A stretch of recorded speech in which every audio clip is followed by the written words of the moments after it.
So good evening, everyone. Thank you for bearing through two presentations. We'll try to make this one quick. In our last meeting, as I was standing up here, I told you that we were going to provide you with an informational series about electricity in a changing environment. So today's session is about the sources of energy. So with that, we will begin. So New England has a variety of sources that are available to them to provide energy. And here we have them in no particular order, alphabetical. And we're going to go over today a little bit about the advantages and disadvantages of these different sources. So we'll start with hydro. So hydroelectricity, that's when we harness energy through the movement of water. And it has some nice advantages, like there are no fuel costs, it does not emit CO2 into the air, and it is dispatchable. And what that means is as customers' needs increase, like in the nighttime when they need to turn on the lights, that we can provide them with the energy needed to meet those needs. So it's dispatchable. And then there are some disadvantages. For example, it's extremely expensive to build these hydro facilities. It's dependent upon location. Can't build it out in a field. You need a running water supply, as well as rainfall and snow melt. And there could be potential impacts to the water ecosystem as well. Landfill gas. So landfill gas, we have one here in Taunton that we harness gas from, is when we take the waste that we produce from a landfill, as it decomposes, it produces methane gas. So we repurpose, an advantage is to repurpose that methane gas into a fuel. It is dispatchable, and it's relatively low operating costs. However, it does produce some CO2 into the air, and it is dependent upon location, as well as the fuel source cannot be interrupted. So if we don't need to use the methane gas at that particular point in time, it burns off. Natural gas, one of the most common that people know about. The advantages of natural gas is that it's a low-cost fuel, it is dispatchable, and it is one of the most cleanest and efficient of the fossil fuels. However, it does release CO2 into the atmosphere. It has fuel infrastructure limitations. You may be aware of the New England issue with the pipeline supply. You may have heard that in the news about pipeline supply getting the natural gas to the New England area. And then the construction costs are high for that as well. Nuclear. Nuclear is completely carbon-free, does not emit CO2 into the air whatsoever. And it's an abundant fuel source. It provides low-cost continuous power. However, it's very high construction cost, and most people do not want that in their backyard.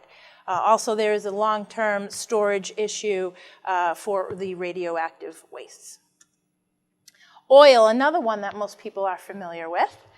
It's easily stored and transported. It's dispatchable, and it is a proven resource to meet our reliability needs. So when we cannot provide electricity through other sources, oil certainly can help that out. Disadvantages, of course, are CO2 emissions, high construction costs, and there are also permitting and regulation issues. Solar, also known as photovoltaic, harnesses the sun's energy. It's an abundant resource when the sun is shining. There are no CO2 emissions whatsoever, and it's very easy to install. However, it's extremely dependent upon weather and location and time of day. So today, for example, nothing was produced. It was a rainy day here, right, Joe? And nothing was produced. It's non-dispatchable, which means we can only produce energy when the sun is shining and deliver that way, as well as it can take a large footprint the solar panels can take up a large footprint. So just to give you a visual, the TMLP territory is approximately 100 square miles. If we wanted to provide all of our customers with solar energy, we would need approximately 600 football fields filled with solar panels to accomplish that. And of course, the sun has to be shining all day long, and the panels need to be working 100% of the time. Wind.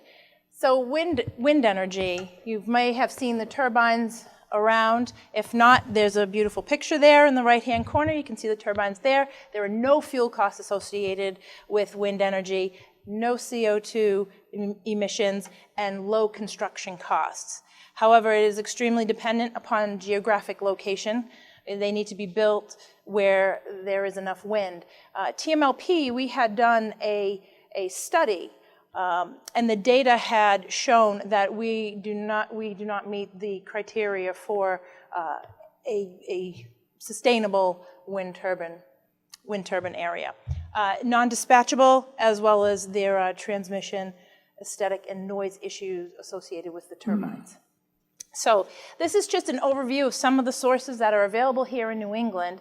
However, you're probably wondering, well, how does TMLP use these sources? How do we buy this electricity, and what makes up our portfolio? So I would, as I mentioned in the other presentation, we have a group of folks, employees, that's their job, and they look at all the different factors associated with the different sources of energy before they make any purchases. So with that, I'd like to invite Devin Tremont up to our expert here to discuss that with the group. Would that be okay? Absolutely. Okay. Devin, I will pass the mic to you.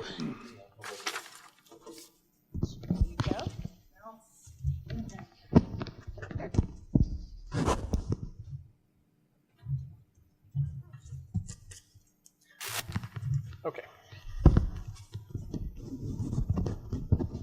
Everybody hear me? Good.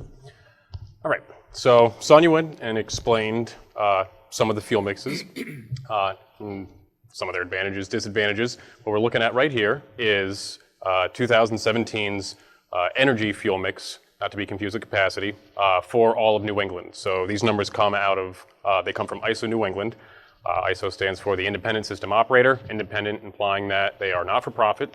They just operate the grid, taking care of flows over the lines, reliability issues, stuff like that. But they are fuel neutral. They don't create any regulation that dictates which fuel that the generators within the mix have to provide.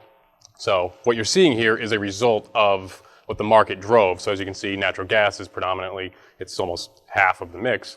That again that's just a low commodity price. It was easy to get a lot of these plants built, and they were viable options that made people some money. So that's where that came from. Nuclear is also where we rely on that a lot, especially in New England, as more and more are being retired too. But you can see it's still being represented as a third of the mix. And then you can take a look at some of the other ones that are in there. You might notice that solar is relatively low. That's because most of the solar that's on within the system is just like what we have, where it's quote unquote behind the meter, or it's net metered on a customer's house. So ISO doesn't have any visibility to that. So that's why that amount looks so low. So now, keeping that slide in mind, we're going to switch over to here. So the graph on the pie chart on the left, that's using the same data from the previous slide. I just compressed the renewables into, which is just hydro, solar, landfill gas, and wind, into its own portion there, and then left the rest out there. So you can see, of those sources, ISO as a whole only had 13% of renewables for 2017. And now the point of this is to look over to the right pie chart, which is Massachusetts implied goals based on their regulations that they've been putting forth. Currently it's out there for investor-owned utilities, the big players, but their goal is for 2050 to get to 80% renewables. And we're all working hard. As you can see, that's quite a leap that you got to make from where we are now to in 2050.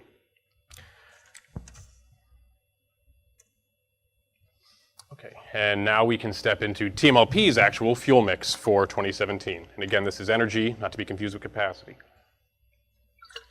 So to quickly note on the bottom, again, ISO's mix was 12.9% as a whole. With renewables, we are calculating 18.2% what we used for 2017. And again, that's consisting of hydro, solar, landfill, and wind. The landfill assets, as Sonia said, one of them is within town, the Taunton landfill by the graveyard on Britannia Street. As she said, we repurposed the gas from that, and that's included in that mix. We also own output from a Fall River landfill asset, as well as one in New Bedford. And then also you can see the solar mixes on there. That's coming from all the solar fields that you see around town, such as the Cox Auto Auction. You might see the one down up at Elford Street by Haskins Farm. So those are all being delivered and trickled down through the customers. So now we just took a look at 17, and now here we're going to peak at 18 and 19. So no estimated for 2018. That's where we expect to be by the end of the year. So renewables go up. Again, we were at 18.2 for 2017. We're expecting to be at 21.4 for 2018. And what's changed is that we signed a hydro generation contract, so that increased our mix, you can see down below, to 11.5% for hydro. And then going to 2019, it increases further up to 28.3%. And that's because that hydro contract that I just mentioned will increase. And we also have the new solar array, the Rainham solar field, the community solar project, that's coming into play in 2019. And we also signed a wind contract as well. Okay, so now many factors determine which energy sources we employ in TMLP's portfolio. Obviously, our primary concern is to ensure that we're providing reliable and affordable rates to serve our ratepayers. But that's easily achieved through wholesale power, which is us going out and contracting long-term with large suppliers. That's the cheapest way to do it. That's market-based. There's usually not no premium associated with it because it's using the lowest cost fuel assumed, which will end up being fossil-fired, in our case, natural gas. So, we take into account that, and then also ISO's fuel mix as well is being mixed into that. And I think I left that part out before. The market portion of this, that's where that comes from. So that biggest slice of that pie, that's what we're getting from either wholesale power contracts, again, contracting out long-term, we at the most go out about 5 years, and then that's about half of that. And then the other half of that would be coming from the ISO New England spot market. So forgot to note that. So I'm not going to explain all of these points, but these are some of the considerations. Most importantly is always going to be affordability. We want to make sure we're going to find the cheapest options first, while taking into account a lot of these other ones. And of course that brings into availability. Are these resources available? Solar is a challenge in some spots if it's not near a load zone. You want to have it, where it's going to be used. And of course now we're focusing more on the environmental impact of all of these resources as well. For instance, we're always keeping track of our CO2 emissions from our fossil-fired generation assets, but then you have to think of other things too when you're talking about environmental impacts, such as, if you're going to put a solar field in, it's great, but do you have to clear-cut trees to get out of the way, and what kind of impact does that bring? So those are the other types of things that we need to look at. And of course, location comes into it, regulations, what Massachusetts, like I showed before, we're going to try and reshape what's required of us. Reliability in terms of the reliability of the fuel source, that's another important piece to make sure that that's always going to be there. If we sign a contract with somebody that it seems like it's not reliable and the fuel source is going to be there, then what's the point? And then of course technology, we always have to take care when we're looking into signing into new projects, especially those with true generation assets, not just contracted power, because you don't want to, if there was a bunch of solar assets that dropped on our table at, maybe there's 5 different assets that they wanted us to buy from. Might not necessarily want to buy all of them at first because maybe there's a better technology down the road. You don't want to put all your eggs in this basket. And if maybe that maybe there's a better photovoltaic cell that's going to be coming down there, maybe a different inverter type that might be more efficient, something like that.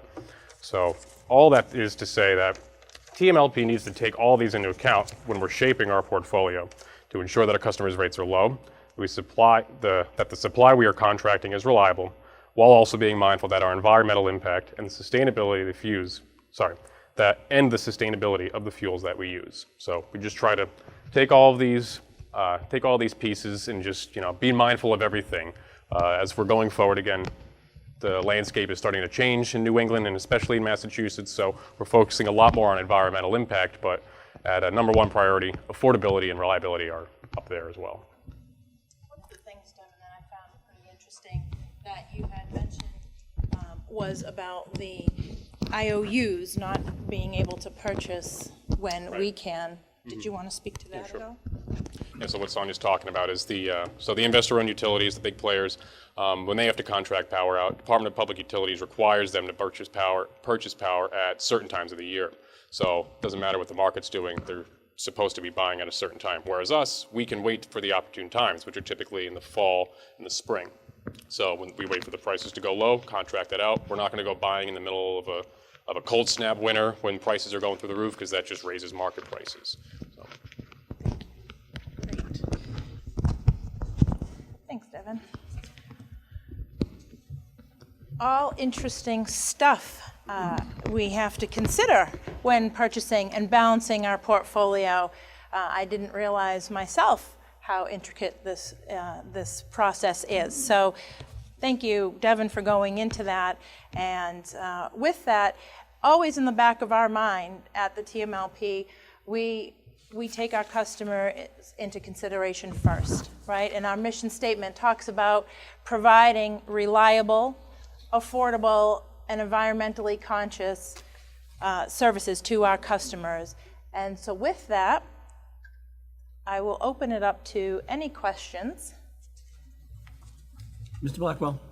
It's not so much of a question as it is a comment I would just like to make, and that was on Devin's, well, we got it listed as slide 12, where it states that in 2017, that the TMLP supplied 18.2% of their load with renewables. And that's about 30% better than the rest of New England did. And I think that's quite an accomplishment for the TMLP, especially where we're not mandated like the IOUs are. So I think that that's quite an accomplishment by the TMLP. And to grow. Yeah, Projected for 18 and 19. absolutely. And that's thank you, Kenny, because that's another thing too. And then the renewables for the estimated renewable is 28.3. So I mean, you know, that's remarkable. Good job. I just want to add, this would be available online? Yes, actually, thank you. I was going to say, if you forgot to set your DVR at home for tonight's informational session, that this will be available at tmlp.com. And hopefully, we will have a condensed version shortly up on Facebook. Excellent. For me after. And the other comment I want to make is, I think this is a great series, because I don't think people realize what's involved when they turn that light switch on. Right, thank you. I really don't think the average person realizes how much goes into getting that light to go on, And to keep the rates down. and to keep the rates down. I talked to a friend of mine from Cape Cod yesterday, and he was complaining to me. He was asking me what the TMLP charges for their all-in cost. And I know I did my bill not this past month, but the month before, and it was just about 11 cents. And he was telling me that he was paying 25 cents per kilowatt. Kilowatt. More than double. More than double. I just want to clarify one thing. I think this question's for Devin. You kept mentioning energy versus capacity, and I want the public to understand the difference, and also to talk a little bit about the capacity for solar in our territory, because it's certainly greater than the 3% that we're showing here from an energy perspective. Can you just address that a little sure. bit? So there's a difference between energy and capacity. It's all about how you look at it. That's what we always say. Energy is energy delivered. What did you use on an hourly or any time frame basis? What did you use? That's energy. It's and supplying that need. We had a total load. It'll be around 650,000 megawatt hours for a year, something like that. Maybe between there and 700,000. But then capacity is the total ability of a generation asset. So you have, for instance, most of our solar arrays are 3 megawatt nameplate capacity. That's the max that they can produce. So when people ask you, what is your fuel mix based on your capacity, you're speaking to that. What are the generation assets that you own capacity in? So it's again, it's the ability that each of these assets have to produce. So if you have a capacity that's stacked up high enough to that's higher than what your load is projected to be at your peak load, then you essentially cover yourself with just those resources. Does that answer that? Yes, it does. And I just, for the commission and the public's, information, we have over 22 megawatts of solar in our territory. And, that's represents about 15% of our peak demand, but it doesn't necessarily translate into energy, and that's why you have to look at it from both perspectives. We do much solar in our territory, but that doesn't necessarily translate onto the energy side. Thank you.